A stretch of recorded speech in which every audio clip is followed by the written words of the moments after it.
Hello, welcome back to Ramesh Telugu blogs. ఈ వీడియోలో వచ్చేసి సహెల్ యాప్లో ఎగ్జిట్ పర్మిషన్ ఎలా అప్లై చేసుకోవాలి అండ్ సర్టిఫికేట్ ఒకసారి అప్రూవల్ అయ్యాక సర్టిఫికేట్ని ఎలా డౌన్లోడ్ చేసుకోవాలి ఎగ్జిట్ పర్మిషన్ అనేది నేను క్లియర్గా చెప్తాను. నేను లాస్ట్ 2 వీడియోస్ చేశాను, దాంట్లో కొంతమందికి క్లారిటీ లేదు. సో ఈ వీడియోలో వచ్చేసి క్రిస్టల్ క్లియర్గా వచ్చేసి నేనైతే మీకు ఎక్స్ప్లెయిన్ చేస్తాను. First of all, exit permission ఎవరికి అవసరం? ఎగ్జిట్ పర్మిషన్ అనేది అండర్ గవర్నమెంట్ పనిచేసే వర్కర్స్కి అండ్ ప్రైవేట్ వర్కర్స్కి, అంటే సూనాకామ వాళ్ళకి అండ్ గవర్నమెంట్లో పనిచేసే వాళ్ళకి, విదేశీయులకి అనమాట. విదేశీయులు అంటే ఇండియన్స్, ఈజిప్షియన్, మొత్తం కోవిటర్లు కాకుండా మిగతా వాళ్ళందరికీ ఎగ్జిట్ పర్మిషన్ అనేది అవసరము. సూన్ వాళ్ళకి అండ్ గవర్నమెంట్ అండర్ వజీరాలో పనిచేసే వాళ్ళకి ఈ ఎగ్జిట్ పర్మిషన్ అనేది ఖచ్చితంగా మీరు ఇండియాకి వెళ్ళేటప్పుడు మీ స్పాన్సర్ నుంచి అయితే తీసుకోవాలి. అండ్ ఎవరికి అవసరం లేదు ప్రస్తుతానికైతే, మెయిడ్స్కి, ఇంట్లో పనిచేసే డ్రైవర్స్కి, ఖద్దామాలకి ఈ పర్మిషన్ అనేది అవసరం లేదు. అండ్ ఫ్యామిలీ వీసా మీద ఎవరైతే ఉన్నారో, ఇప్పుడు సపోజ్ వైఫ్, కిడ్స్కి, వాళ్ళకైతే ఎగ్జిట్ పర్మిషన్ అయితే ప్రస్తుతానికి అవసరం లేదు. మిగతా వాళ్ళకి, ప్రైవేట్ వర్కర్లు ఖచ్చితంగా సూనాకామ అండర్ ఆర్టికల్ 18 గవర్నమెంట్ కింద పనిచేసే ఇది ఆల్ ఎక్స్పర్ట్స్కి ఈ పర్మిషన్ అనేది అయితే ఖచ్చితంగా అవసరము. ఇప్పుడు వచ్చేసి మీకు ఈ వీడియో చూడండి, ప్లస్ మాకు ఒక ఐడియా అయితే వస్తుంది ఎలా అప్లై చేసేయాలని. నేను క్లియర్గా అయితే పెట్టాను ఎలా అప్లై చేయాలి. అప్లై చేసిన తర్వాత నోటిఫికేషన్ వచ్చాక ఎలా ఎగ్జిట్ పర్మిషన్ అనే దాన్ని డౌన్లోడ్ చేసుకోవాలనేదాన్ని నేను క్లియర్గా పెట్టాను. ఆ వీడియో చేసిన తర్వాత మీకు క్లియర్గా ఎక్స్ప్లెయిన్ చేస్తాను. వన్స్ సహెల్ అప్లికేషన్ ఓపెన్ చేస్తాను, దాని పేజ్ అయితే ఎలా ఉంటుంది ఫేస్. సో కిందకి వచ్చి సర్వీసెస్ మీద క్లిక్ ఇవ్వాలి. అలా ఇచ్చాక ఇంకొక పేజ్ ఓపెన్ అవుతుంది. ఇప్పుడు వచ్చేసి పబ్లిక్ అథారిటీ మ్యాన్ పవర్, అంటే కొద్దిగా పైకి స్క్రోల్ చేయండి. పబ్లిక్ అథారిటీ మ్యాన్ పవర్ మీద క్లిక్ ఇస్తే ఎక్స్పర్ట్ రైట్ వర్కర్ అనే సర్వీస్ అని వస్తుంది. దాని మీద క్లిక్ ఇస్తే బ్లూ లెటర్స్ మీద ఇష్యూ ఎగ్జిట్ పర్ మీద క్లిక్ ఇవ్వాలి. క్లియర్గా రెడ్ మార్క్ని ఫాలో కావండి.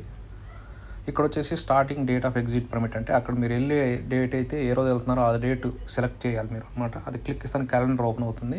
క్యాలెండర్లో మీరు వెళ్ళే డేటు, నెల, మంత్ సెలెక్ట్ చేసి ఓకే చేస్తే ఓకే చేయాలన్నమాట.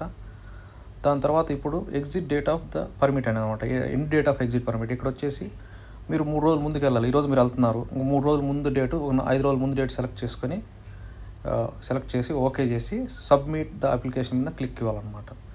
అలా క్లిక్ ఇస్తానే ఆటోమేటిక్గా మీ రిక్వెస్ట్ అయితే మీ స్పాన్సర్కి వెళ్తుంది. అతను వన్స్ అప్రూవ్ చేస్తానే అక్కడ మీకు మళ్ళీ నోటిఫికేషన్ వస్తుంది సహెల్కి. నేను ఇప్పుడు చూపిస్తాను చూడండి, నాకు వచ్చిన నోటిఫికేషన్ అక్కడ చూడండి, ఎగ్జిట్ పర్మిషన్. దాని మీద క్లిక్ ఇస్తే ఇక్కడ డౌన్లోడ్ ద ఫైల్, అంటే ఆ ఫైల్ మనం డౌన్లోడ్ చేసుకోవాలి. దాని మీద క్లిక్ ఇస్తే చూడండి, ఫైల్ మనకు వచ్చేస్తుంది అనమాట. ఆ ఫైల్ అనేది డౌన్లోడ్ మీద క్లిక్ ఇవ్వాలి.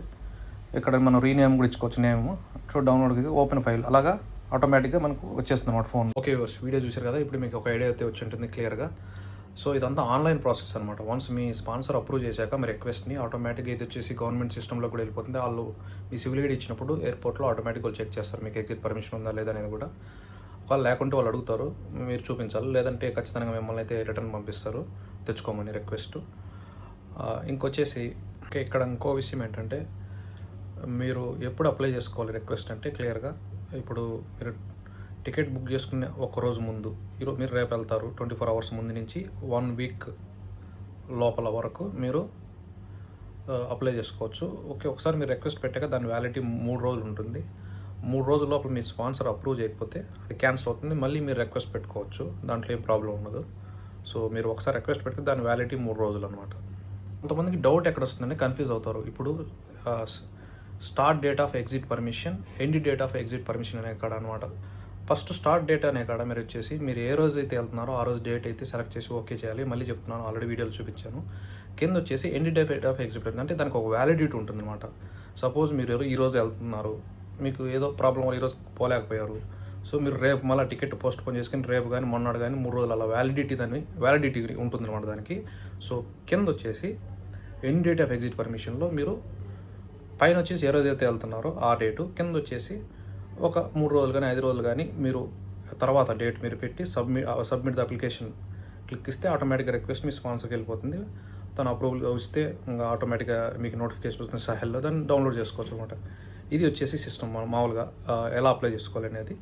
ఇది వచ్చేసి మళ్ళీ క్లియర్గా చెప్తున్నాను. ప్రస్తుతానికైతే ఇంట్లో పనిచేసే మెయిట్స్, డ్రైవర్కి అయితే ఈ ప్రాసెస్ అంత అవసరం లేదు. అండ్ ఎవరైతే ఫ్యామిలీ వీసా మీద ఉన్నారో వైఫ్స్కి, కిడ్స్కి ఈ ప్రాసెస్ అయితే ఎగ్జిట్ పర్మిషన్ అయితే అవసరం లేదు. ఓన్లీ సూన్ వాళ్ళకు under article 18 private workers and government సెక్టార్లో పనిచేసే వాళ్ళకి ఈ ఎగ్జిట్ పర్మిషన్ అయితే ఖచ్చితంగా అవసరం.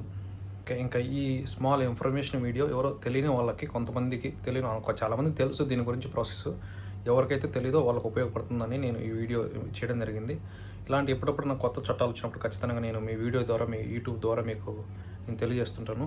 ప్లీజ్ నా వీడియో నచ్చితే సబ్స్క్రైబ్ అండ్ కామెంట్. మీకు ఏదైనా డౌట్స్ ఉంటే కామెంట్లో మీరు మెన్షన్ చేయండి, నేను ఆన్సర్ అయితే ఇస్తాను ఖచ్చితంగా కామెంట్స్లో, యూట్యూబ్ కామెంట్స్లో. So thank you, bye all.